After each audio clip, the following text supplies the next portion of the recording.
Good evening, ladies and gentlemen. Welcome to webisode number 40 of the Deep Issues podcast. It's day 5631 in the search for Tim Shovelday. I'm your host, Josh Houselander. With me, as always, founder of Empire Media, Adam Hernandez, and Deep Issues expert, Ed Zaharsky. How's it going, guys? Awesome. Good. Tonight's topic is the Council on Foreign Relations. Now, we've done some other podcasts on somewhat related topics, but I really like this topic a lot because when you want to talk about, when you want to get deeper with the stuff with NWO or the Illuminati or the shadow government, these are conspiracies, if you will. But the Council on Foreign Relations isn't a conspiracy. It absolutely exists. It's absolutely public. And I know a lot of times we save this for the end of the show, but I'm going to come out right now and say that you're not going to get a real unbiased look on the Council on Foreign Relations from me. I don't like it. I don't care for it. And in essence, when you talk about the Illuminati or the NWO, you're talking about the conspiracy. But the CFR is the conspiracy come to life, you know? And sure, maybe it's not as fantastic or as crazy as some of these other things, but it's the same fear, in essence. If you fear the Illuminati or you fear the NWO, the CFR brings with it the same fears. I mean, maybe you don't believe some of the really crazy stuff when it comes to the Illuminati. Maybe you don't believe that they're really Satan worshippers or that they're really just the Freemasons masked in, you know, the degrees above the 33rd degree. And you don't believe that they're eating babies or, you know, that they're running pedophile rings or that they're having secret ceremonies with Moloch. You don't believe all that stuff, but you better believe in CFR. you better believe on the Council on Foreign Relations. You know, maybe you don't believe some of the things people say about the shadow government, but the Council on Foreign Relations is right there. It is absolutely positively right there. These are a group of unelected people who have a whole lot of power. I'll read you a quote to start. This quote comes from James Warburg, who is one of the big-time leading members way back in the day. I should have wrote down a year, and I didn't. He's, you know, this man is long dead at this point. But this is from, you know, decades ago. And he said, "We shall have world government, whether you like it or not, by conquest or consent." That was said by James Warburg, one of the leaders of the Council on Foreign Relations, when asked what their purpose was. So maybe you aren't an Alex Jones fan. Maybe you like to make fun of him for talking about the globalists, or maybe you're like me and you think Alex Jones is a shill. But these are the globalists, people. This is the group. You know, this is the group. You guys ever heard of Richard Haas? Anybody? No, I've never. Nope. Sorry. Ever heard of Richard Haas? Most people haven't. They should, though, because he, as the president of the Council on Foreign Relations, is one of the most powerful men on planet Earth. He's an extremely powerful man. This isn't an elected position. As you know, here in the U.S., we elect our officials, and even our most powerful officials, the president, you know, for instance, gets a 4-year term, maximum of 2 4-year terms. Our senators, we don't have term limits, wish we did, but you know they still are up for re-election every single 6 years. You know, every 6 years they're up. Our congressmen are up for election every 2 years. Our governors, most states have a 4-year term. A lot of them have term limits, some don't. But Richard Haas, he doesn't have a term though. He's been the president of the CFR since 2003. So for 17 years now, almost. Before that, he was the director of policy planning for the State Department under George W. Bush. He's listed as a Republican, I guess because he doesn't need to have a party because he doesn't run for anything. And he's never been elected to anything, actually, ever. Not only has he never been elected to a position, he's never actually even held one of the positions that gets appointed or gets approved by by Congress. He was in the State Department, but he wasn't Secretary of State. His his title was Director of Policy Planning for United States State Department. I mean that one certainly isn't in the Constitution. I don't know what that position entails. What a title, too. Yeah, I know. Pretty damn powerful, though.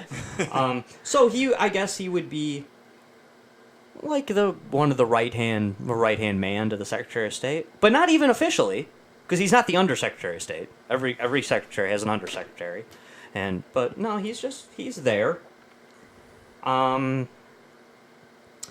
He was there again under George W. Bush. I absolutely loathe the conspiracy of the Jewish people are running the world. He is Jewish, though. But again, that's just I'm not trying to point that out. I'm certainly not anti-Semitic, and I don't think that. But he is Jewish.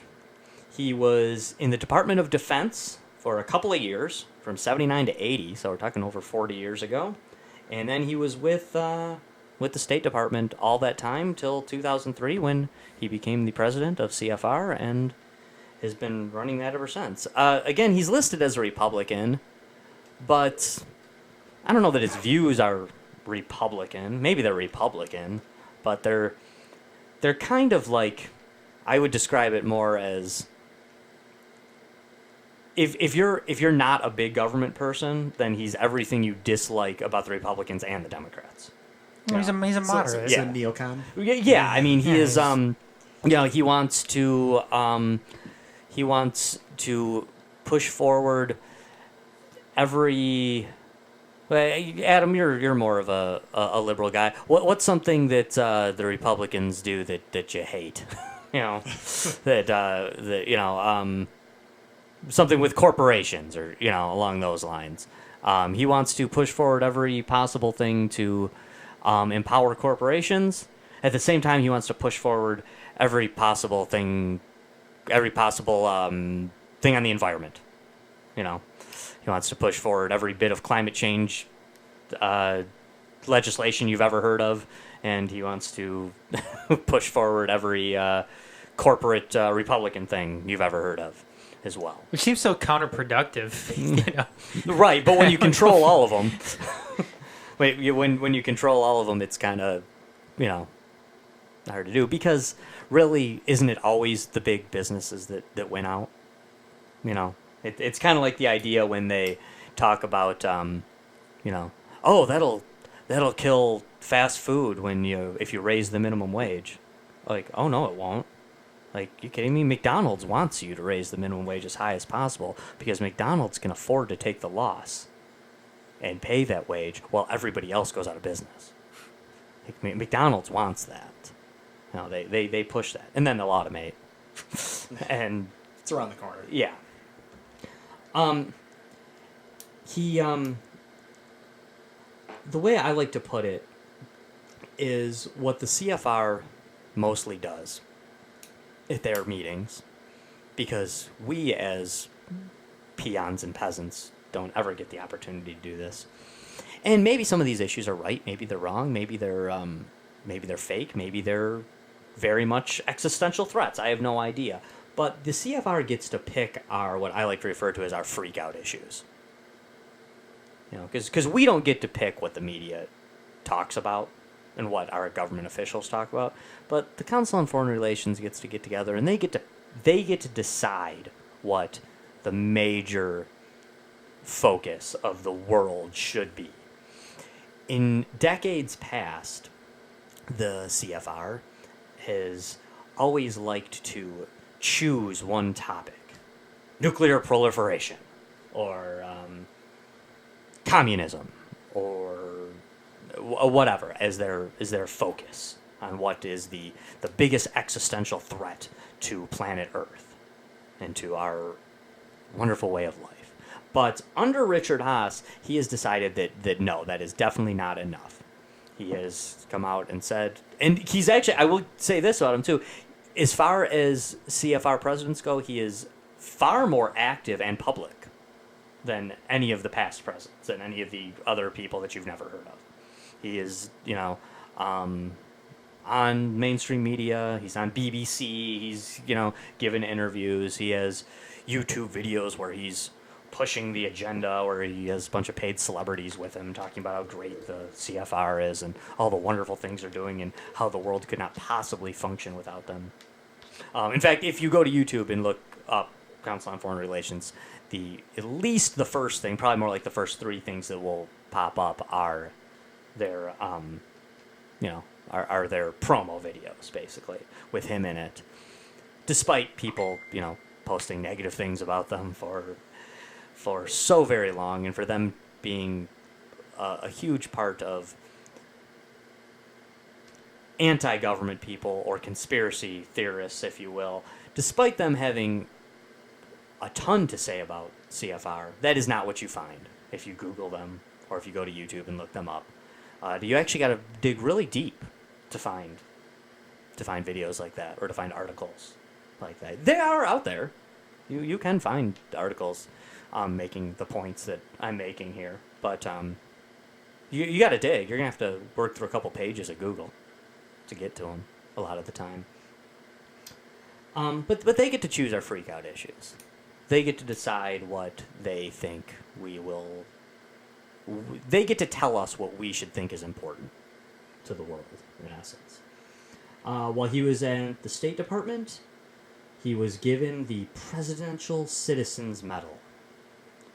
He did that because he got to, and this is a quote, he was the guy who got to develop and explain, again, a quote, develop and explain the operations of Desert Shield and Desert Storm.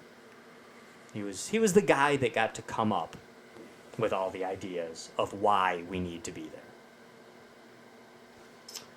I want to bring this up. I didn't get this. I'm gonna bring it up on my phone here real quick. Richard Haas. Okay, I'm just gonna go to his Wikipedia, and I don't like to use Wikipedia as a source, but I just want to read his bibliography to you. Written a lot of books, this guy. He's PhD, smart guy. Okay, where is it? Okay, all right. I'm gonna read his books. They sound like real page turners, guys. Okay, A World in Dismay: American Foreign Policy in the Crisis of the Old Order. That's by Penguin Press. Well, they're all by Penguin Press, Simon & Schuster, or what's the or some of them are just by the Council on Foreign Relations Press because they have their own press. Foreign Policy Begins at Home: The Case for Putting America's House in Order. War of Necessity, War of Choice, a memoir of two Iraq wars. Restoring the Balance, a Middle East strategy for the next president. The Opportunity. Intervention, the use of American military force in the post-Cold War. The Bureaucratic Entrepreneur, how to be effective in an unruly organization. Economic Sanctions and American Diplomacy. The Reluctant Sheriff, the United States after the Cold War. The Power to Persuade. Conflicts Unending, the United States and regional disputes. And transatlantic tensions, the United States, Europe, and problem countries. Problem countries, I like that one. Those all have a certain ring to them, don't they? Especially, for those of us who went to high school, and especially for those who went to college. They all sound like textbooks. They're basically propaganda. Because they are textbooks. Because this guy writes your textbooks. Is my point to reading all those extremely boring titles to y'all, is that not only is this guy making the decisions, but he's also controlling the narrative. These are the textbooks that are sold to the universities and that are used to train us to learn the truth. The truth about political science, the truth about public policy, the truth about foreign policy. So something interesting about the Council of Foreign Relations. what do these names have in common?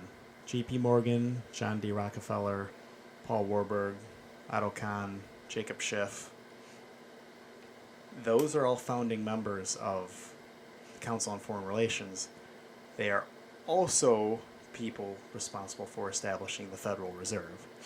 What you're basically describing is the political arm of the system of control that they use. Obviously, we've talked about this plenty. The Federal Reserve is essentially just the gigantic pyramid scheme that funnels all the money upwards.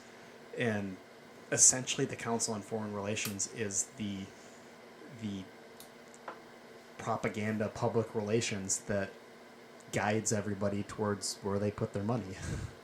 The CFR describes themselves as a think tank, but I guess they're not, though, because they have a think tank within their think tank, and that is called the David Rockefeller Studies Program.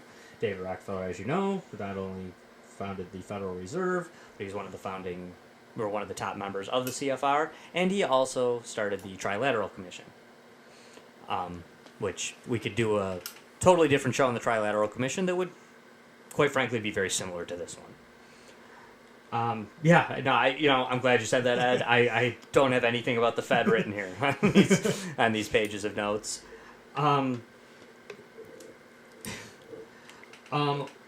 We're bouncing around a little bit here, but the first president of the CFR was Elihu Root. It's kind of famous name in history, a little bit. Big into the progressive movement. And again, I actually just said this on an unrelated thing on Politics of the Empire show, but if you lean Democrat, please don't be offended because of the way I use the word progressive. Because the words progressive, liberal, conservative are extremely misused these days. So when I'm talking about progressive, yes, I am going to have a negative connotation here on this. And when I'm talking about progressive, I'm talking about the progressive movement from the beginning of the 20th century. And the top two members of the progressive movement were, of course, Teddy Roosevelt and Woodrow Wilson, who one was a Republican, one was a Democrat. So please, this isn't a, oh my God, he's ripping on my party thing. I wish people weren't binary. I wish people didn't still worship the duopoly. But if you're still there, don't be mad at me now, because this isn't a Republican-Democrat thing. Elihu Root was the Secretary of War. They didn't call it the Secretary of Defense yet. Still called the Secretary of War because the Army and Navy had their own secretary positions at the time. Secretary of Defense comes about when the Air Force splits from the Army, and now there would be three, so instead they made those the Joint Chiefs of Staff, and they all answer to Secretary of Defense. If people are wondering why, they didn't, a lot of people think they just changed the name from Secretary of War to Secretary of Defense to make it sound nicer. No, that's the history of why they changed that. But Elihu Root was Teddy Roosevelt's Secretary of War. Teddy Roosevelt's a fascinating guy to learn about. I've read a lot of books about Teddy Roosevelt. I'm kind of a fan of his in some ways. I think most of the things he did were, in the long run, very bad for this nation, actually. But fascinating historical figure to study. Love to sit down and do a history podcast one day just on Teddy Roosevelt, but that's not what today is. But he was Secretary of War. He went on to he was Republican. He went on to be in William Howard Taft's administration as well, and helped Taft get elected. But then had ties with Woodrow Wilson as well. And Elihu Root was given, God, great man, right? He was given the Nobel Peace Prize in 1912. About 20 months later, we started World War I. We didn't start World War I, but World War I began. But he was given the Nobel Peace Prize for the great actions he took in helping unify the world. And I don't know, some might come to believe that when the, World War I starts less than 2 years later, that it's almost like some of those countries didn't want to be told what to do by an unelected guy from a different country. So World War I begins in 1914. We don't join until 1917, ends in 1918. And Elihu Root is right there to help Woodrow Wilson draft the 14 points and get the world to join in the League of Nations. The predecessor to the United Nations. For those of you who know your American history, you know that then the Senate declined to ratify the treaty. Is that what Superman and Batman and everything were in? Yeah. Yeah. Oh. No, that was the Justice League. Oh. The Justice League's cool. The League of Nations, not so much. Is that the thing where Batman came from or got trained in? Yeah, well, it would be like this. The League of Nations would be like the Justice League. Oh, yeah, sorry, that was the League of Shadows. Yeah. The League of Nations is like the Justice League, but then at the last minute, Superman decides not to join, and everyone's like, "Is it really the Justice League? I mean, without Superman, like, it's and Superman could beat the rest of us. So like, what good's a Justice League if Superman doesn't join? And that's what happens. The Senate doesn't ratify the treaty, and the United States doesn't join the League of Nations. Everybody else does, but we don't. Even though it was our idea, and we kind of pressured them all to join it, and then we don't.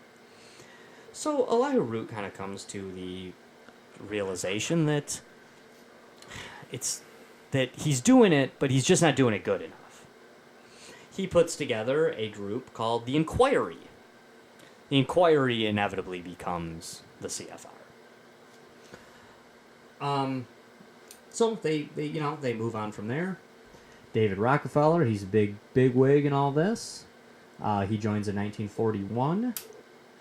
And the CFR, from its onset, it includes a couple elected people. A couple elected officials are usually brought into the fold after they get elected, once they decide they want to play ball. But the CFR is mostly, you guessed it, Adam, bankers, manufacturing leaders, trade and financial company executives and leaders, and everybody's favorite people to take orders from, lawyers. Tons of lawyers. Sound like great people. Yeah. The exact people you want to party with, right? So when they have these big things, for the CFR, and they just act like, we're not discussing policy. We're just making talking. Cookies. Yeah, we're just talking about stuff. Like, yeah, I'm sure you are. They are. When it's formed by Root, then this isn't a term that really gets used, but they are all proponents of what they call internationalism. So, I don't know. We all know what Alex Jones would call it. Globalism. The globalists. But no, they are proponents of internationalism at this point. They said Rockefeller joins in 41.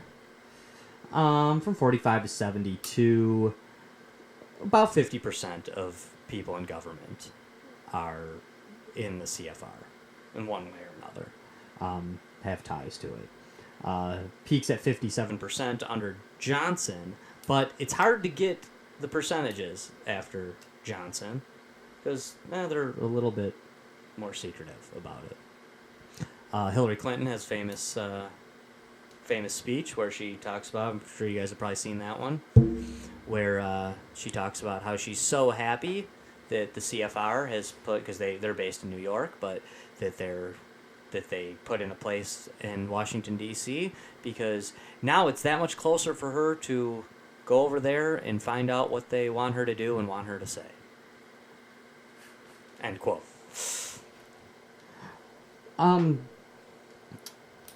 The CFR came up with some of the classics that we hear in modern American history. They came up with the plans of containment. They came up with the Marshall Plan. And the thing is, the CFR, although they can be very secretive, they're pretty arrogant. So when these things happen, they love to talk about how they're the ones that created it. But they kind of then don't. They want to act like they're not really doing policy and they're nothing to worry about. But then they like say, "Oh yeah, containment. That was our idea. The Marshall Plan. Yeah, that was us. Oh, and NATO. Yeah, NATO was all them. They put together NATO. Where was this? I want to get this right.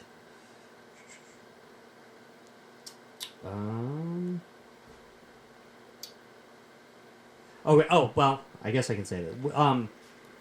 They are also linked to, like I mentioned, the Trilateral Commission, but also the Business Roundtable, which is almost kind of like a super elite members of Trilateral and CFR, just kind of like hang out and I don't know what they do there, but they drafted the plans for the United Nations, and the United Nations was signed actually by elected official. I will give them that. Does everyone remember from their U.S. history classes the big debate that our elected officials held, the people that we were going to elect, that big debate that we all discussed on the big stage as to whether or not we were going to sign the UN, whether or not we were going to join the UN. Does everybody remember, the candidates that were for it or the candidates that were against it? I can't remember that. Yeah, but no, probably not. Yeah, you didn't learn about that because it didn't happen. Because FDR, who of course was an elected official, one of our favorite presidents to talk about, the only president to serve more than 2 terms, he and he was the one that had to mill this over and make the decision and talk about it with Congress and all these other people. Well, maybe you'd think that's what he should have done, but actually they put together the plan for the UN and FDR signed it the next day. So no, this was never discussed with the American people. It was never. Candidates never even got an opportunity to be for it, be against it. They were just told they were for it. So they put that plan together one day, and they walked into the White House the very next day, after while the ink was drying, and FDR couldn't put his signature on it fast enough. Like we were mentioning a little bit, for those of you who are tuning in to Politics of the Empire on our privacy rights show, the CFR is basically, I'm jumping into the duopoly here, I guess, but the Democrats like to rally against big business, and the Republicans like to rally against big government. But in essence, they are the top members of the private corporate sector and the public government combined. They are working hand in hand to make this happen. So I think most people out there, when they hear a politician talk about how they're going to take on corporations, if you didn't know they were full of shit, then you should certainly know it now. Okay, they're all linked. This isn't just the Republicans. This isn't just the Democrats. They don't care. They don't care if the Republicans or the Democrats are in power, because they're the ones that tell them what they're going to think regardless. Some members. This you can find. Now, there are definitely people who are linked to the group, have spoken to the group, who aren't direct members. But you can go to their actual directory. This is their website, and they have an alphabetical thing listed, and you can sort through all their members. Over 4,900 people, so you're not going to memorize them or anything, but... A lot of presidents on that list. Yep. Well, you know what, Ed, and I was looking at that too. I found myself searching for the presidents and the ex-presidents, but then I kind of took a different take on it when I was first, I spent way too much time just looking through this thing, just like, I wonder if he's in, and 80% of the time they were in. But then I was thinking, you know what? The presidents, the senators I'm searching for, at least these people were elected. At least at some point in history, whether it was recent history or far history, at least those people were at one point chosen by the people to make law, to execute law, to enforce law. They were at least chosen. But a lot of them not so much. For instance, like if you look up the Bush family right now, the presidents aren't in it. But all the people in the Bush family that you've either never heard of or barely heard of are all in there.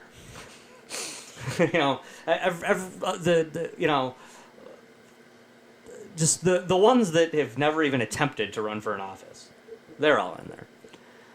Bill Clinton's in there. Hillary's in there, of course. Do you know who else is in the CFR? Chelsea Clinton. Chelsea Clinton's in the Council on Foreign. Has anyone ever heard anyone ask for, please, I want Chelsea Clinton making my making policy for this country? You know, I mean, I don't even hate Chelsea Clinton. I'm not, you know, but just, I mean, yeah, Chelsea Clinton needs to make these decisions. Said nobody ever. You know, and this is a person. She's not a lawyer. She's not a politician. She's not anybody. George Clooney's in it. That's neat, right? Yeah. Because again, you know, all those people clamoring to have their decisions, have global decisions made by George Clooney. Yeah, that's a thing, right? Well, he was Batman Yeah, too, though. he was so. Batman. He was the worst Batman ever. But but yeah. So there you go. It's just like the Justice League, like you said. Yeah, they have Batman. They have Batman. A lot of media people. Yep. That's That's something I was just about to get to, Ed. Is that okay. You know, you're putting this group together, right? Of powerful people, right? You know, I guess, yeah. If you gotta have a group like this, yeah, I guess you want some ex-presidents. You want some military people, right? Yeah, gotta have them. Gotta have some generals and some admirals in there for sure. You're definitely gonna Colin Powell. Yeah. You need Colin Powell for sure. Gotta have him. You're gonna want you gotta have the lawyers, right? Gotta have lots of lawyers and the bankers. The bankers are important. Yep. Bankers are important. They control the money, right? So you gotta have them. Yeah, you gotta have the CEOs. Definitely gotta have the CEOs. But why do you have to have all these media people? Tom Brokaw. Yeah, why are Ryan all these Sawyer? Why are Barbara all these Walters. journalists in it? Why are all these media people? I mean, We got to push the agenda somehow. Ed, you're not insinuating that they have the media conglomerates in their back pocket and that they're controlling the narrative, are you? We talked about Operation Mockingbird before. This is you know, it wouldn't be that 90% of the media that reaches the world, over 90%, not the U.S., not just TV, not just radio, not just newspapers, 90% of all media throughout the world is controlled by 6 small groups of people. As you probably guessed, the 6 heads of those of those oligarchies, if you will, of those media oligarchies, are all in the Council on Foreign Relations. Everyone. So yeah, and it's kind of weird, you know. I mean, it's kind of weird that they need to, you know, Have all these media guys in it and Hollywood people, you know, because, well, if we don't want to say that they're controlling the media, we certainly don't want to say that they're controlling what Hollywood puts out for us, yeah, and what we see, and what agendas are pushed through fiction movies.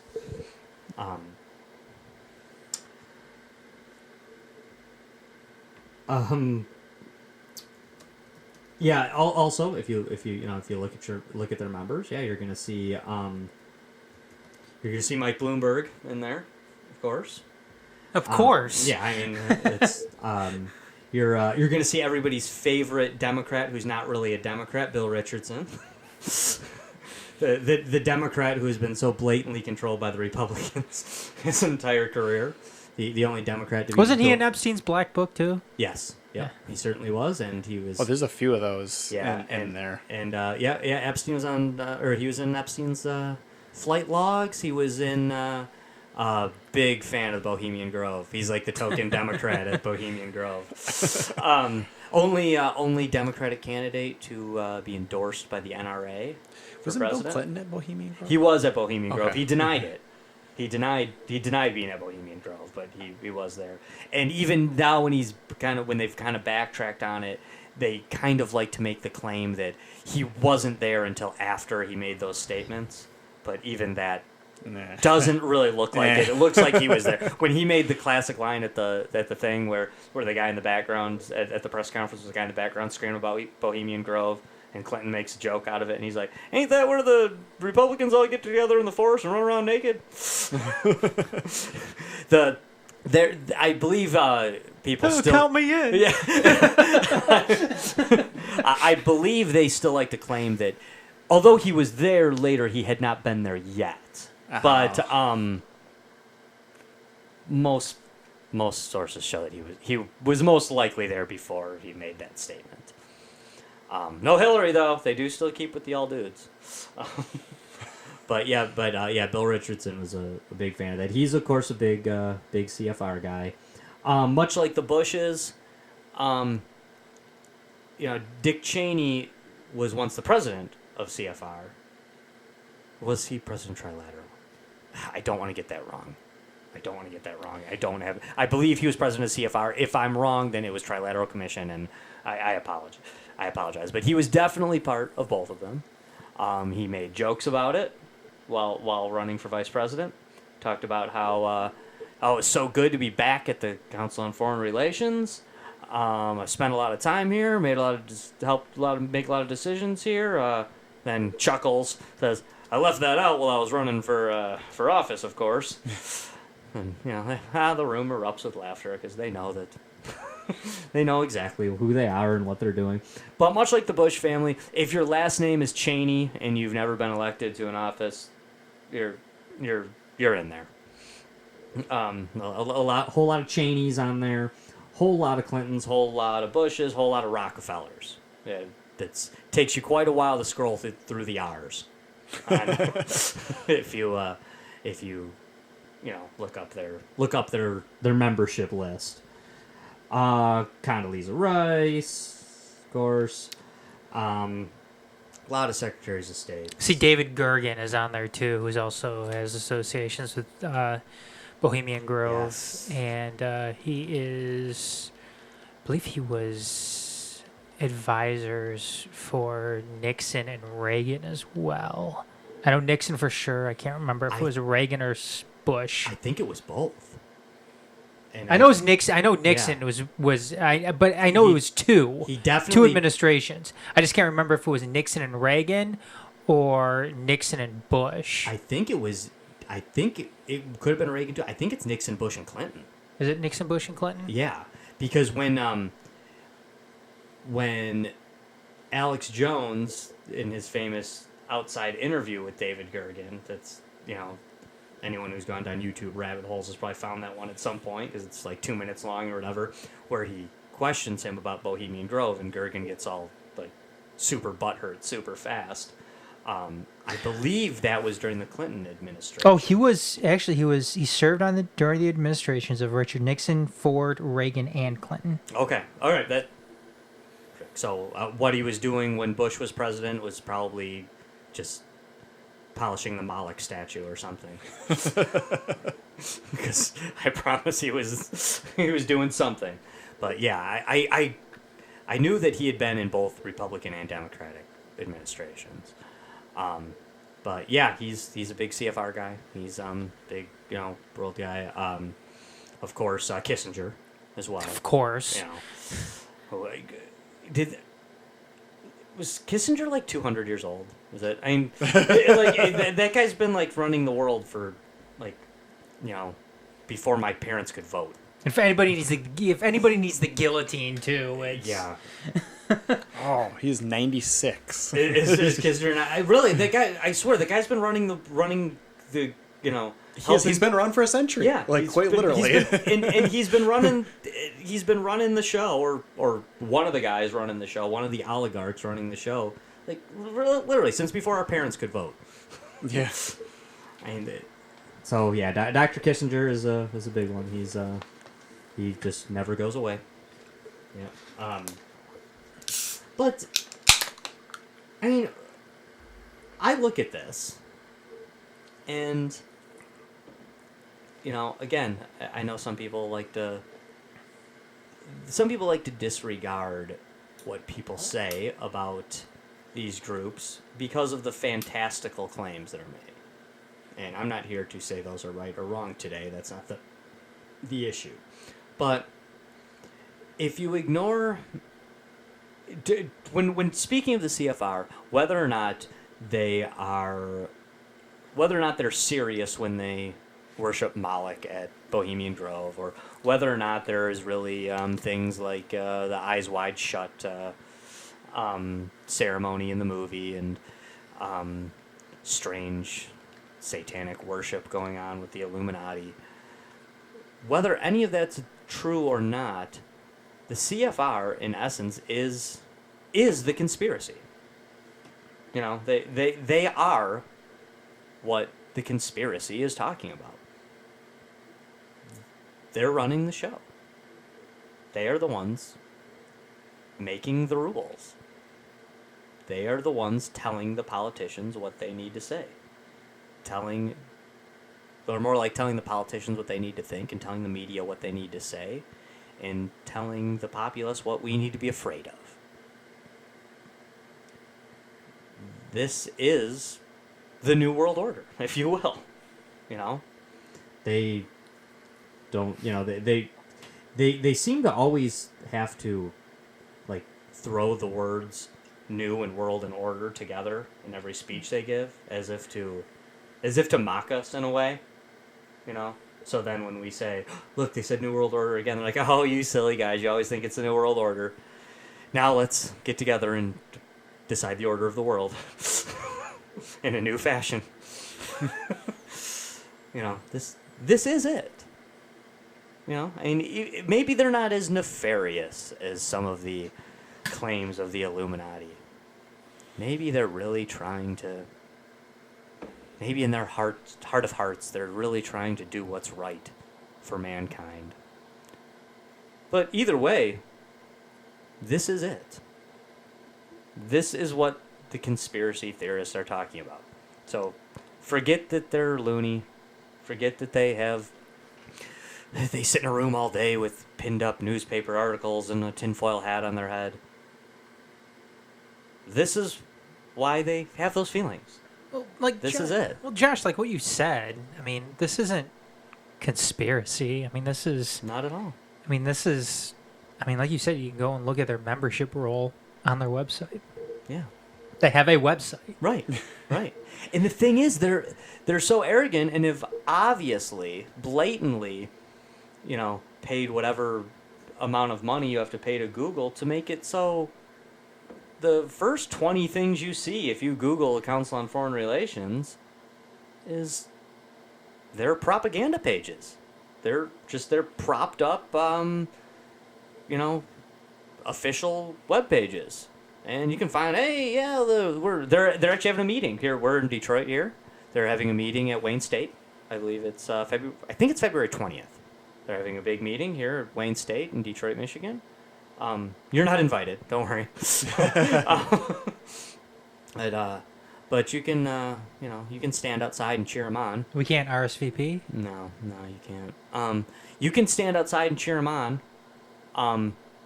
You can also stand outside and protest, but that's not the picture they're going to show on the on that webpage. They're gonna show those. Would Dorf be cheering him on? Probably, right? Maybe Dorf would, but I don't even know if Dorf would. Do you know what is kind of disheartening to me? Is if you want to find, and not even like nasty stuff, but if you want to find an idea that goes against the CFR, if you want to find, you know, the alternative opinion, the opinion that maybe the CFR is not such a good thing, you need to Google things like Council on Foreign Relations conspiracy. You know, you need to look at things like that, because they want to make sure that it's lumped in as, oh, you can read these articles if you want. You can watch these YouTube videos if you want, but it's just a conspiracy, though. You're a conspiracy theorist. And, you know, yeah, you conspiracy theorists can conspire your theories all day, but, you know, here's what the Council on Foreign Relations is really about. All these beautiful web pages. Well, so it's, you know, I feel like so often people who are into this stuff, we'll call them conspiracy theorists because, and I'm one of them, I guess, I hate that term. You know, I mean, I do. I hate the term conspiracy theorist. It's, you know, people see, but it's the term that's there. So, you know, I feel like conspiracy theorists so often want to focus on what's going to happen, what we need to prevent from happening. We got to make sure that the Illuminati never takes over. We got to make sure that the New World Order doesn't get us. We got to make sure that these elites and, you know, these power-hungry psychopaths don't get the power that they seek. They already have it. They already have it. It's already true, guys. It's the Council on Foreign Relations and the Trilateral Commission. And they already have it. The power's already theirs. They already make the rules for government, for corporation, for banks, for, I mean, and then people are surprised when both parties rally around ideas like too big to fail.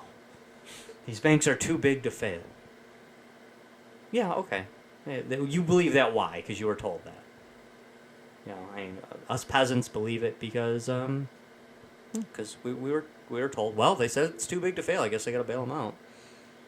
It has nothing to do with the fact that the bankers and the politicians and the corporation owners are all in the same group. They all are working towards the same goal. So that's it. You know, I mean, the Council on Foreign Relations is directly connected, of course, to the United Nations. And whether you want to admit it or not, the United Nations already is a one-world government. Now, they are the one-world government. Now, you can still make the claim that we're not beholden to them 100%. You can say that, and you might even have a point. You can say that the UN might be a one-world government, but they, you know, you can't say they're a one-world government just because they're a government-style body that makes rules and laws. Well, yes, I can. I just did. But okay, and then you say, well, but the United States is still more powerful than the United Nations, and, you know, the United Kingdom doesn't always listen to the United Nations, and Russia and China are big enough to do their own thing. Yeah, that's true. I like to equate it to the United States before the Constitution. The United States under the Articles of Confederation, where we are a country, but the states were more powerful than the federal government. And that inevitably didn't work. They inevitably had to say, okay, we're still going to have states, but we're going to have to make it so their power is a little bit more than ours. That's what the United Nations is. And they're playing the slow roll. That's what the Council on Foreign Relations is. They're already the one world government. They're already running most of the show, but yeah, they have to kind of they have to kind of admit that, well, the US still has some power, and China still has some power, and Russia still has some power. Maybe the UK. How about Peru? No. How about Argentina? No. You shut up and do what you're told. Well, this is, you know, in the Council on Foreign Relations, I don't think we said this, but they are they talk with world leaders, for sure, and they're a world, but the CFR is a United States-based thing. They are, in essence, the go-between between the U.S. and the UN. They are you could basically say that the CFR is the American wing of the NWO, the American wing of the one world government. But they don't work for the American people. They're not elected by the American people. Their goal isn't keeping the American people. Their goal is the one world government. Their goal is to link these things, link them together, you know. So these are the people that they're the people who decide who we're going to war with. They're the people who decide who's going to fund the war. They're the people that decide who's going to profit off the war. And then they're also the people that tell you why the war is a good idea. So there's no give and take here. There's the agenda's decided, and it's not sold to the people. It's not chosen by the people. It's dictated to the people, in essence. You know, I mean, as we pointed out on this show and on the XCast, you know, Adam and I have talked about this many times. You know, you wanna, you know, people would have you believe that CNN and MSNBC are bitter rivals with Fox News. Until it's a war, then they're interchangeable. They're buddies then. You know, they're buddies. They're gonna be on board with that. Yeah, if a Republican's president while the war is going on, yeah, CNN's gonna tell you how it's being mismanaged, and Fox is gonna tell you how we're just kicking ass. Well, I mean, and vice versa. You know, and vice versa. I mean, you can go as recent as the Soleimani assassination. Right. I mean, the line in all of their talking points, or the main line in all their talking points, was, well, you know, Qasem Soleimani, he was a bad guy, but you know, okay. That one line was prevalent in each of their news broadcasts, as well as, you know, it was also the talking point amongst, you know, almost every single politician out there as well. Everybody was beating the war drum of, oh, we're going, like, Yeah. all the shills came out and like, oh, we need to go to war with Iran. Like, everyone, like, never mind that none of the U.S. citizens, nobody wants to fucking go to another war. We all want out of the ones that we're in, but every single last shill out there, they showed their true colors. They were all basically pro-war. Yeah, and you know, and you say you know, that the vast majority of Americans don't want this war. Do you know who else didn't? The vast majority of Iranians. Correct. Yeah. you have hundreds of millions of people in these two countries that don't want to fight each other. Yep. No desire. No, I mean, people like to make fun of Americans as dumb. Oh, half you Americans couldn't even show where Iran was on a map. Half you Americans don't even care where Iran is. Guess what? Most of Iranians don't care where we are either. Yep. If anything, they just wish we'd stay out of their shit. I mean, we I have agree these, with them. yeah, I mean, we have these narratives of what it's like in Iran, what it's like in Iraq, what it's like in Korea, and they have these narratives of what it's like in the U.S. Theirs are equally as false too, by the way. And do you know what the vast majority of people in the Middle East did this morning? They got up and went to work. Just like we did. You know, they got up and went to work. They have jobs. They have families. They have bills. You know, that's what most people did over there. Same with Africa, South America. Most people on planet Earth, they just got up and went to work today. You know, and you know, we have this. Oh no, they're not. They're over there. You know, plotting the next war, slinging AK-47s around, shooting it in the air, screaming about Allah. Maybe a few, but for the most part, nah. They got up and they went to work and they ate a cheap lunch and came home and sat on the couch and had a sigh and played with their kids and ate dinner and went to bed. Repeat for the next 40 years. But that's what people do, you know. And in other countries, there's rich Americans. Like, no, people in America, we're just struggling and we're depressed and happy, and you know, and we get up and we go to work and we live our lives and we have anxiety about our bills and how we're gonna pay them, and you know, and you know, these elites, the people in the CFR, the people running the world, they bank on that. Why don't we rise up and fight them? Why? Because I gotta go to work tomorrow. Because we're busy. Because you got to go to work to serve them. Right, because we're busy.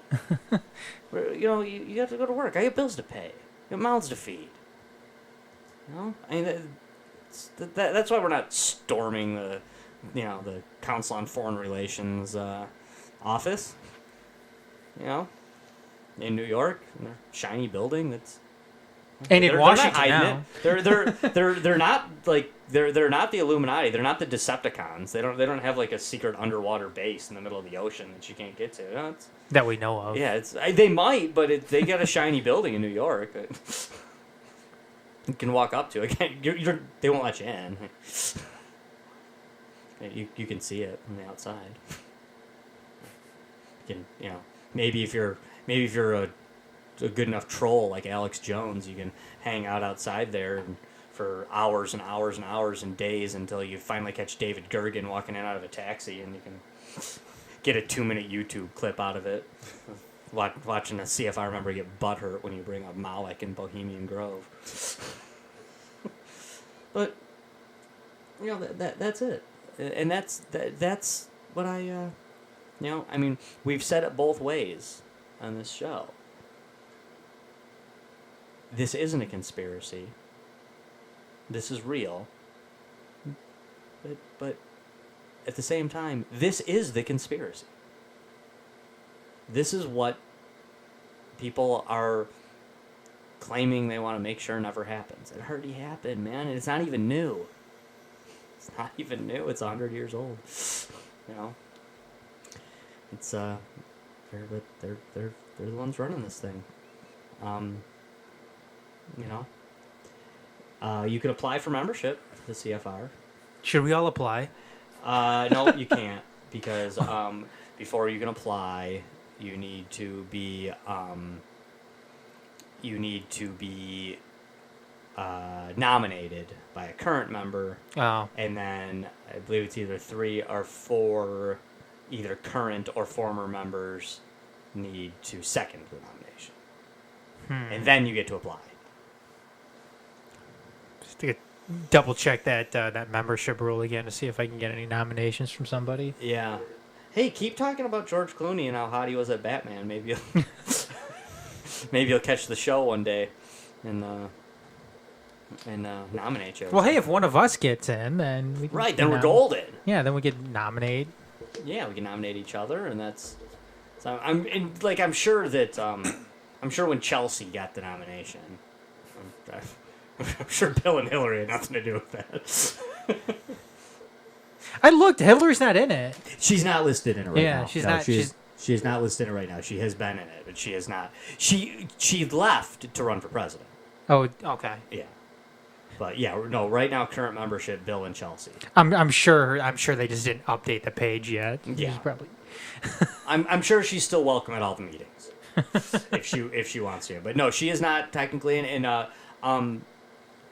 Well, Bush Senior's dead, but George W is not in it right now, and actually neither is Jeb. I didn't see W or Jeb. Nope. I saw a bunch of Bushes that I'd never heard of.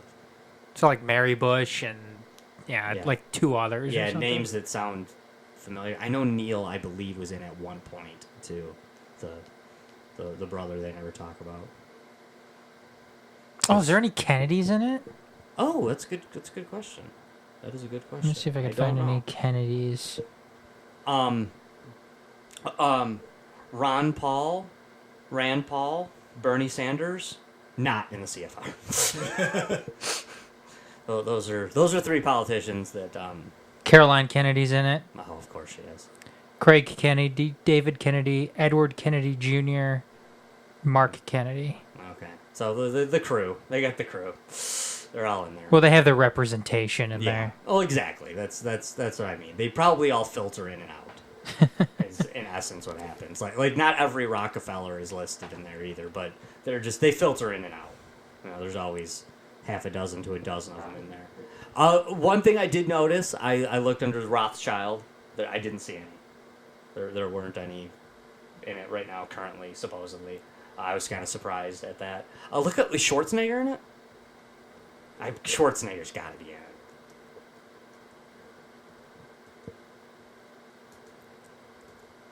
No? No. No? Wow, I'm surprised by that, actually. I'm actually surprised by that one. Is Tom Steyer? I bet Tom Steyer's in it. Actually, I bet Tom Steyer isn't in Maybe, it. maybe he's not because Bloomberg is. It's like Tom Steyer always gets like whatever Bloomberg doesn't quite want. Yeah, Tom Steyer is not in He's it. not in? Okay. No. Although, if he's running for president, they usually drop out when they run for president. That is usually a thing. I know, both Bushes did. Bush did in before 80. He got very heavily criticized for it. That he was in, Reagan ripped him apart for being in the CFR. It's funny. There's a Barry Sanders. I saw that. I saw that. I'll be honest. I when I was looking the other day to make sure Bernie wasn't in, I knew Bernie wouldn't be in, but I saw Barry Sanders and I was like, that's not Detroit Lions Barry Barry? Sanders. I was like, he's. And I was like, no, it can't be. But I Googled it anyway. I go Barry Sanders, CFR, and dude popped up. It's just an old white guy. He's president of something or other. But Emmett Smith is in it. That Yeah. fucking dick. Yeah. That's, yeah. I don't think running backs are very well. Oh, is Jerry Jones in it? It's probably what I'm be doing for the rest of the night, Yeah. is seeing who's in it. They wouldn't put running backs in, but I bet Jerry Rice is in it because those wide receivers are such divas that they got to put them in the CFR. Checking right now. Nope, Jerry Rice is not in it. Oh, must have just dropped out because he's going to run for president. What about Tom Brady? That one wouldn't surprise me, or at least when he retires. Tom Brady is not in it. He will be. He will be. No, yeah, there's actually a lot of clips if you look that up. Is Reagan criticized Bush Sr. heavily for CFR, and it actually, it was part of, he lost that election. He lost that primary. Bush Sr. was the front runner in 80. He was the establishment candidate when, I don't know if you want to call him front runner, but he was certainly the establishment candidate in 1980 when they were running, and Reagan criticized him for being in the CFR. And there's, the famous speech where Bush is saying, like, oh, you guys all think it's so scary what we do over in the Council of Foreign Relations, and it's not bad. But with that being said, I dropped out anyway. I'm no longer a member of CFR. He basically kind of talks out of both sides a little bit. And, but Reagan took a hardline stance against a lot of that stuff. He then didn't want to really, but he ended up making George Bush his running mate. And I don't know about this, but I know that I am a person that doesn't believe in coincidences. Shortly into Reagan's term, with George Bush being his VP, they tried to assassinate Ronald Reagan. And if you want to believe, this isn't one that gets talked about as often because he didn't die, for one. But if you want to believe that Hinckley, acted alone and tried to assassinate Reagan because he loved Jodie Foster so much, which that is the official story, that he acted alone because he just loved Jodie Foster and he wanted to impress her. If you want to dig into that story, you're going to find it's just as silly as the Oswald acted alone. But he didn't die. He did, whether this is a coincidence or not, or whether other things are in play or not, he certainly changed his tune a little bit about some of those things after the assassination, though, as if there are powers that be that, have the ear of the president that said, we showed you we can get to you. You gonna play ball now or what?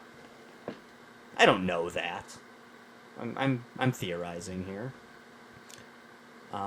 Maybe it's just the old adage that, the presidents change their mind about that stuff when they get into office because they see the magnitude of the situation.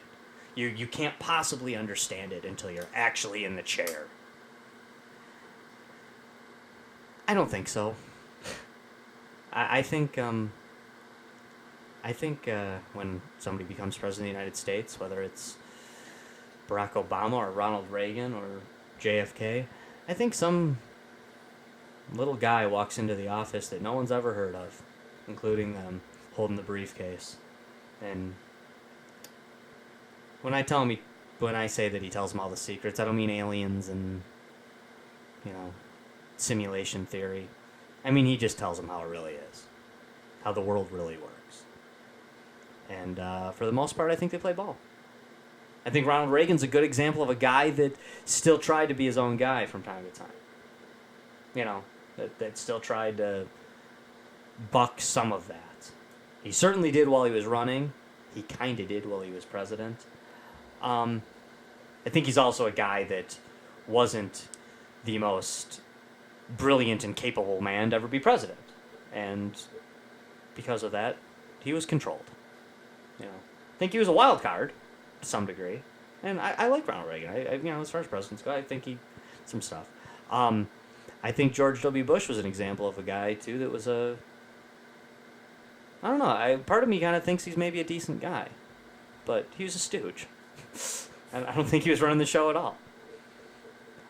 If you delve into what happened on the day of 9/11, you hear a lot of stories, a lot of reports from ex-Secret Service agents and others that George W. Bush was pissed.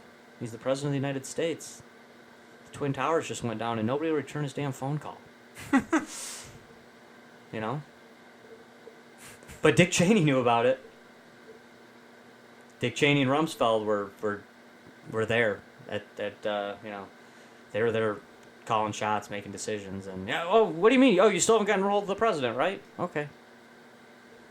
There's a whole bunch of bankers there and top executives and elites and lawyers and unelected people making decisions and calling shots, but for some reason Air Force One just kept circling. It wouldn't land. Well, that was supposedly the Doomsday plane. Yeah.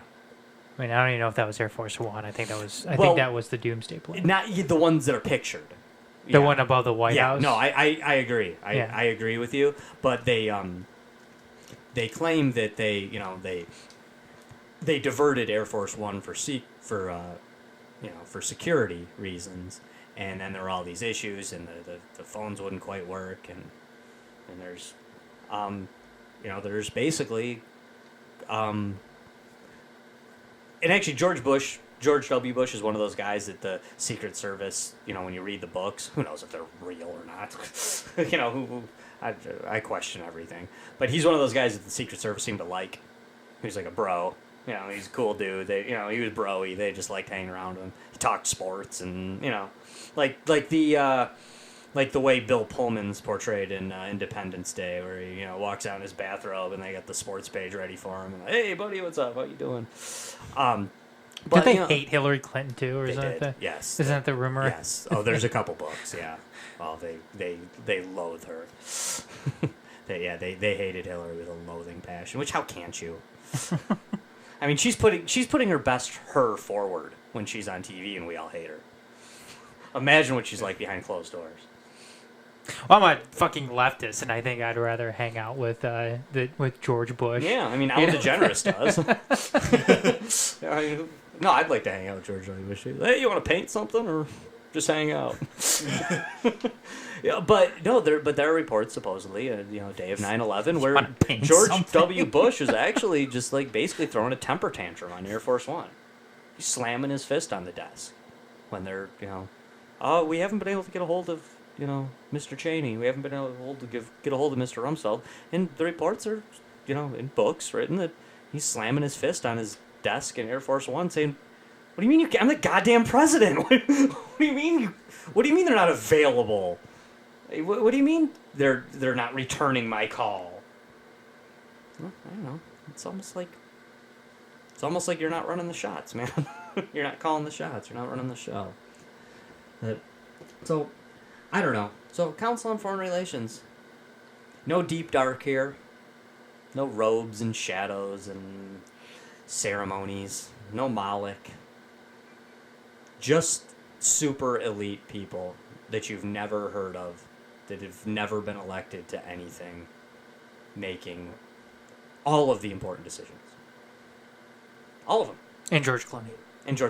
Him too. Yeah. That's the thing, is that, okay, a handful, like we talked early on in the show, a handful of ex-elected officials, if you will. But in essence, it's the people you've heard of. When you're going through the list, it's 90% of you've never heard of any of them, even if you pay attention. And the ones you have heard of are, why the hell is he in the Council on Foreign Relations? wasn't Clooney at Harry and Meghan's wedding too? Yeah, they're buddies with him. Damn. Yeah, because again, they're the ones running the show. They're the ones in charge. I actually think we could do a show on this. Actually, at some point, we could throw this in Pumpkin later. But I actually think I think the royal family has done an amazing job of convincing the world that they're figureheads and that they don't really have any power. I think they've done an amazing job of it. This idea that it's royalty, it's fun, it's cool. It's tradition. It's tradition, and and hey, I know it's taxpayer funded, but we give a lot back. We do all these great things, and we generate revenue too. So really, it's good, and the British people are convinced of that. Hey, you're the one that for the said most part. Wait, did you say that on air or off air about loving monarchies? Off air, yeah. I'm sorry. No, that's fine. No, that's a different issue. I don't mind that you're saying it, but yeah, no, constitutional monarchies. I can be a fan.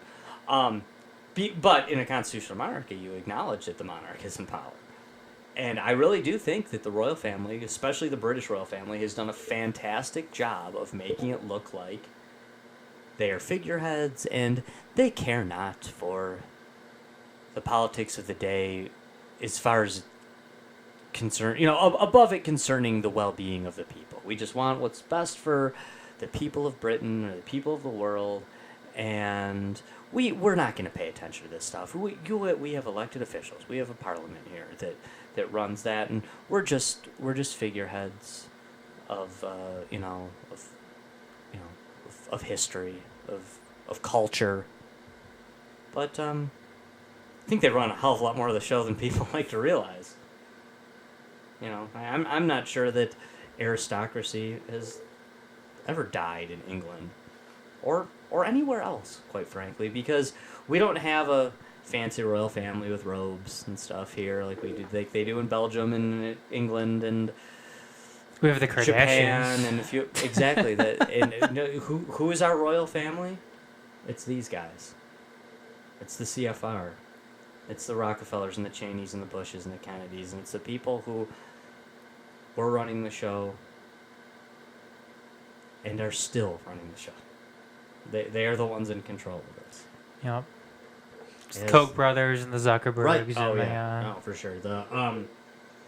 Another one I wanted to throw out if I can find it. I wrote this down. Where is it? I don't want to screw this up. Mike Pompeo, current Secretary of State, has ties to the Koch brother company that is involved with the CFR. That is a big, I want to say they own 20% of one of the buildings or something. You mean neocon warhawk Mike Pompeo? Yeah, Mike Pompeo is connected to that. A guy that was not actually connected with the CFR at all was Rex Tillerson, right? And I think the head, Richard Haas, actually called for Rex Tillerson to resign. That's what I was just going to say. Yeah. Richard Haas called for Rex Tillerson's resignation on October 4th of 2017, and he's gone by March. As Secretary of State, that's what you're saying? Yes. Yeah. He called for Rex Tillerson's resignation, and sure enough, it happened. And as we recall from the last few months of Rex Tillerson's administration, we all knew that he was going to be gone one way or another through hell or high water, whether it was his resignation or Trump firing him or the Republicans calling for his name and the Democrats calling for his name, But basically, as soon as Richard Haas called for that resignation publicly on October 4th of 2017, wheels were in motion. He was as good as done. It's interesting too, considering how prominent Rex Tillerson was even prior to ascending to Secretary of State. I mean, he was the CEO of ExxonMobil. Mm-hmm. Right. Right. I mean, what happened? What was? Well, now I don't necessarily follow this, but again, hate this term, but the conspiracy-minded people who are Trump fans would tell you that that's why Rex Tillerson was a great pick. That Trump was actually trying to pick a Secretary of State that was outside this box. That he was actually trying to pick a guy that wasn't owned by the New World Order. I use the term New World Order. I feel like that's a good trade-off. I'm gonna keep using the term conspiracy theorists because that I know that's not liked by them. But if I'm gonna do that, then I think it's fair to refer to the CFR as a New World Order.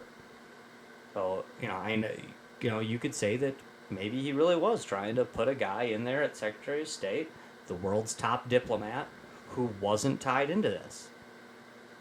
But it couldn't last. I'm not I'm some big Rex Tillerson fan. I'm not. Not at all, in fact. Never liked the guy. I thought he was a bad choice. But then that's the narrative that's dictated, But look who's Secretary of State now. Exactly. And I will say, I never did see a thing where Mike Pompeo was ever a member of the CFR. If he was a member directly, I didn't see it. I couldn't find it. Definite ties in that. About John Bolton, did he have any? Good question. It'd be better to look up if he was, because he probably isn't right now. I just looked. I didn't see it. Yeah, so. you can be pretty certain that he's not right now. I kind of would have thought he would have. Yeah, I'd be willing to bet he has been at some point, because he's been in those circles for a long time. He loves war too much. How can he not? Yeah. But I don't know, guys. It's one of these things. I really tried to lay this out as no crazy conspiracies here. Just this is the fulfillment of the conspiracy. And it's been going on for a long, long time. But I don't know, you guys got any final thoughts on the Council on Foreign Relations before we go to Pumpkin? Not really. I think just about covered it. Adam, you got anything? It's just, it's money, power, control. That's it's exactly what it appears to be. Yeah. Yeah. It's funny too because they tried to use these innocent phrases and terms like oh we're just a think tank. Yeah. Exactly. And it's think tanks just mean that you think. Yeah. That just means that you're just coming up with ideas. The minute you start making those happen, you cease being a think tank. Yeah. The minute you start institutionalizing, you're a policy tank. That's what you are. Right. You're a policy factory. That's what you do. You make policy. And this is partially proven by the idea that they have a think tank within their think tank. Because that actually is a think tank. It's a think tank for the thing that's going to push the agenda. And a think tank doesn't have an agenda, right? Technically, if it really was a think tank. It's one of those questions too that I think more people need to be asking themselves. Is, I know we were kind of joking about it earlier when Dorf brought up that skit about those guys wearing the Nazi uniforms and asking if are we the baddies? But when you have something like this and how connected it is to the United States, you really have to ask yourselves: Are we the good guys when it comes to, especially when it comes to shit like this? Mm-hmm. Because it is a primarily United States organization. CFR is for sure. It Yeah. is officially a United States organization. They But- have ties with other ones that aren't. But their arm and their reach, I mean, obviously has a world. Yeah. You know, it's on a global level here. I mean, and their influence stretches well beyond the borders of Absolutely. the United States, and yeah, I mean, again, too, when you get a bunch of elite people together, whether you're talking bankers, whether you're talking, CEOs of gigantic corporations, politicians, I mean, what good things are going to come from that? Usually, the only thing that is going to come from something like that is something that's going to benefit them, and it's going to continue to maintain their power. That's it. Right. I mean, whatever they come up with, whatever nonsensical policy that they come up with, that they're going to convey to their media people, whether it's Katie Couric, who I saw was in there as well. Yeah. What are they going to convey to the rest of the people that whatever policy is put out by this, by this mob organization, because that's what it seems like it almost Right. is a mob organization that has, media people on the payroll, lawyers on the payroll. It is a mafia. Yeah. It really is. Um, It's a mafia. Yeah, I mean, it reminds me of The Godfather. When they're sitting there talking about, oh, do we have newspaper people on the payroll? Yeah. Yeah. Okay. Well, let's go spin this story to make it seem like.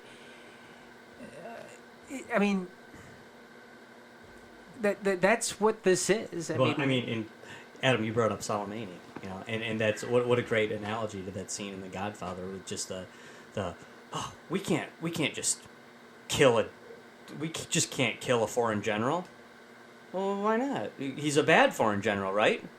Oh, bad. That's good. That's good. Let's go ahead with that. We got people on the newspaper, right? He's a bad foreign general. He's a murdering foreign general. Yeah. He's an anti-American foreign general. Yeah. He's and that's what that's what Michael Corleone says, right? He's what? Oh, we can't kill a cop, but he's a bad cop. He's a crooked cop. He's a cop taking money underneath. Yeah. We have newspaper people on the payroll. Let's go ahead and spin it the way that we need to spin it. Right. Which is exactly what CNN, Fox News, MSNBC, Wall Street Journal, New York Times, Washington Post goes on and on and on. I mean, how did they spin it? How did the politicians spin it? Right. Well, Soleimani was a bad guy. He killed Americans. And it takes a very little bit of research into the CFR to realize that, in essence, I guess the way I would describe it is, they are everything they say they are and everything they claim they're not. And you can see in their own words that they say this stuff. They basically tell you, yeah, we're here to bring up the New World Order. Are you the New World Order? Of course we're not. We're a think tank. Well, but you said that thing about starting the New World Order. We said it in a think tank. I guess. But then you push for the legislation. Well, it worked, right? You know what? I don't like using the term New World Order just because it's the world order. I mean, Right. That's what Right. they say. You're right. It's not very new. It's not new. I mean, this is Good this point. is this is the world order. Right. Because New World Order makes, again, that's where the conspiracy and everything comes from. And is this what's coming about? What's going to bring this on? Is it going to be this presidential candidate? Is it going to be that presidential candidate? If Donald Trump becomes president, is he going to bring on the New World Order? If Bernie Sanders becomes president, is he going to bring on the New World? No, the New World Order is something that is already here. It is the world order. Right. It is what it's what Ed was talking about earlier in the Federal Reserve. Yeah. It's the CFR. My great grandparents weren't old enough to vote when this when this came into play. So you're absolutely right. There's nothing new about this world order. And whatever they can do, it's controlling the money. It's controlling the big business. it's making sure that, you know, people stay in line and are and continue to contribute to what this is. Everybody contributes to it. Yeah, I mean, and it's, and this began as we started the show. We talked about Teddy Roosevelt. Teddy Roosevelt was known as a trust buster, right? He hated the monopolies. Well, in essence, what's happened is, well, I guess it's not a monopoly when, I mean, the media. Yeah, sure, they're controlled by 90% of, they control 90% of the media, but it's by 6 people, so that's not a monopoly, right? I mean, granted, it's 6 people that get together and discuss how they're going to work on this stuff together, but it's still 6 groups, so I mean, that's not a monopoly, right? I mean, do you think Ford, General Motors, and Chrysler have remained the only 3 American car companies for all this time because they just have a monopoly on the genius and the science that creates the automobile? A fairly simple machine, actually, that a whole lot of people, I mean, I know guys with no high school education who can take a car apart and put it back together, Well, it's incredible. You look at those 3 companies. I mean, the big 3. Even and we're here in Detroit too. Yeah. I mean, just the smallest and the biggest pieces, or modes of influence. It's amazing. I mean, people look at Detroit. I mean, it's had its down times, and Sure. it's had its great moments. One thing we don't have here is a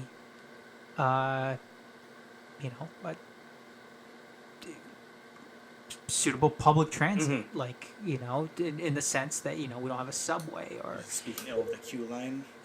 Yeah, sorry, but we don't have something like that. We don't have something that like they have in Chicago or New York City or Washington or Los Angeles. I mean, we don't have it. Why don't we have it? Because the auto industry said that no, you're not going to have public transit like that. That's going to end up hurting our bottom line.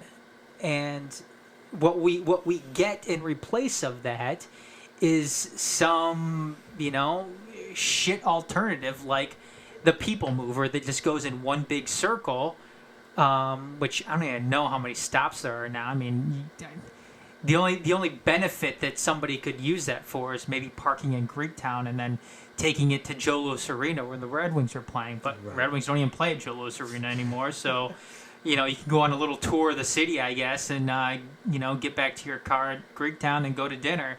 But now, they have the Q line, which can go from New Center now and down to down Woodward into Campus Marshes, and that's basically it. I mean, you don't get any type of. There's no benefit to any of these things, really. You can't sit here and get on a on a train and take it from Ann Arbor to downtown Detroit or Right. downtown Detroit to Royal Oak. It's just, and why? Because the car companies in this area have such a gigantic influence over shit like that. Yeah. I mean, that's And that's just on a municipal level. Yeah, that's just. No, I was just gonna say that's the story in a microcosm, in essence. Mm-hmm. Yeah, but so I don't know, people. If you, this is one of those ones that sometimes we present stuff on deep issues that is more controversial, takes a little bit more of the imagination, if you will, takes a little bit more research, but if you're not buying what we're throwing down here, I mean, of course, do more research. But quite frankly, I don't see how you're not. I don't see what's. I don't see why we as people put up with this. I don't see why our government puts up with it. Well, the only reason being, of course, because they control it. But I mean, if the people in Washington, if anything they said was true. Well, they're running for Congress, running for Senate, running for governor of your state, running for president. If any of what they said was true, there's no way this organization could exist. They would stop it. if the elected officials had the power they claim to be seeking out while they're running, they would put a stop to this. This wouldn't be possible. They wouldn't allow this to exist. But it does exist. And the logical explanation being that they're the ones controlling those people. Yeah. And hey, go look in their own words. You know, it's all out there. You know, it is all out there. It's like I said, they're everything they say they are and everything they claim they're not. You know what, too? I mean, look where some of these big organizations are. They're talking about the United Nations, Mhm. Council of Foreign Relations. I don't know. When I look at something like that and where they're located, and I was thinking about this the other day, and this may just sound like it's whatever, and it just means absolutely nothing, but I was looking at the way that Americans protest and cause upheaval, Mm-hmm. and then I was looking at the way that they do things in Europe, like in France with the yellow vest protests and everything that's going on. Like right now, you have firemen lighting themselves on fire Right. and going and taking on police there. Yeah. I mean, can you imagine something like that happening here? No. Can you imagine? I mean, you look and see and it's gotten absolutely zero coverage, basically, in the media. What's going on in France, and people standing up to Macron's godforsaken neoliberal policy there, but you don't see that happening. That level of protest happening here. No. And if I'm just thinking to myself, if the United Nations or the Council of Foreign Relations was in some other country, I mean, would those people stand up for it? I mean, or would you have, would word get out and all of a sudden you have all these people marching with torches to these places ready to take the fucking thing down? Yeah. Yet here in America, we don't do anything. I mean, our form of resistance is one of a member of the elite ripping up a Xerox copy of some speech. Yeah. I mean that's our form of resistance here. Yeah, and it's all fake. It is all fake. It's political theater because it's a goddamn reality show. I mean, it's stupid. I mean, it's embarrassing that. Well, and think of, we were talking early in the show about how we are made to perceive. And by the way, if you perceive other people in countries like this the wrong way, you shouldn't feel bad about it. You were taught to perceive them that way. That's what was shoved down your throat. But what's the perceived notion of the Frenchmen? They're weak. They're weak, right? They're they just cower. Yeah, they're the manliest thing a Frenchman's gonna do is chase a woman, or they're if they're manly at all, it's because they're after trying to get laid. But yeah, they're not tough. They're very liberal, and they're all in unison over there, right? They're all just liberals over there. There's nobody else who's nobody who's tough. They don't have tough guys there. They don't have. Guess what, guys? Over in France, they have construction workers too. They have firemen. They have, I think the Vichy French were the bitches. Right. Yeah. Oh, that's for sure. That's for sure.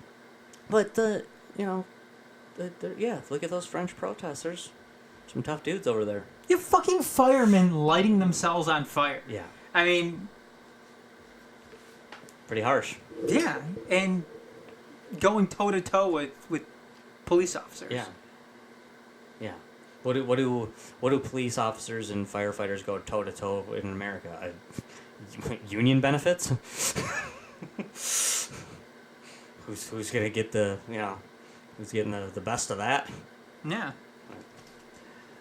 Yeah. Hey guys, listen. If it's one of those, I don't mean to sound like the jerk host, but if you're listening to all this stuff about the Council on Foreign Relations and you're just cool with it, just wake up, guys. Really, wake up. This is I don't know. I'm gonna keep saying it. They're everything they say they are and everything they claim they're not. They are absolutely the world order that is calling the shots and doing this. But hey, when's our next episode of Deep Issues? It will be March 10th. Will be webisode number 41, and Ed is dipping his hand into Pumpkin as we speak to pick the next topic. He has handed it to Adam. Adam is about to read it. And the next topic for Deep Issues webisode number 41 on March 10th at the 9 o'clock time slot will be... Epstein. Jeffrey Epstein. That's going to be a fun one. There's a ton more research we can do, but I feel like me and Ed could do that show right now. We can just bump right into it. Just record webisode number 41 right now. But we won't. We're going to bring you even more stuff, and more things come out every day. This will be a good one. Jeffrey Epstein will be the topic. Jeffrey Epstein and whatever we want to talk about it. We're not going to even narrow the topic. Jeffrey Epstein and the many things that are hard to talk about with him.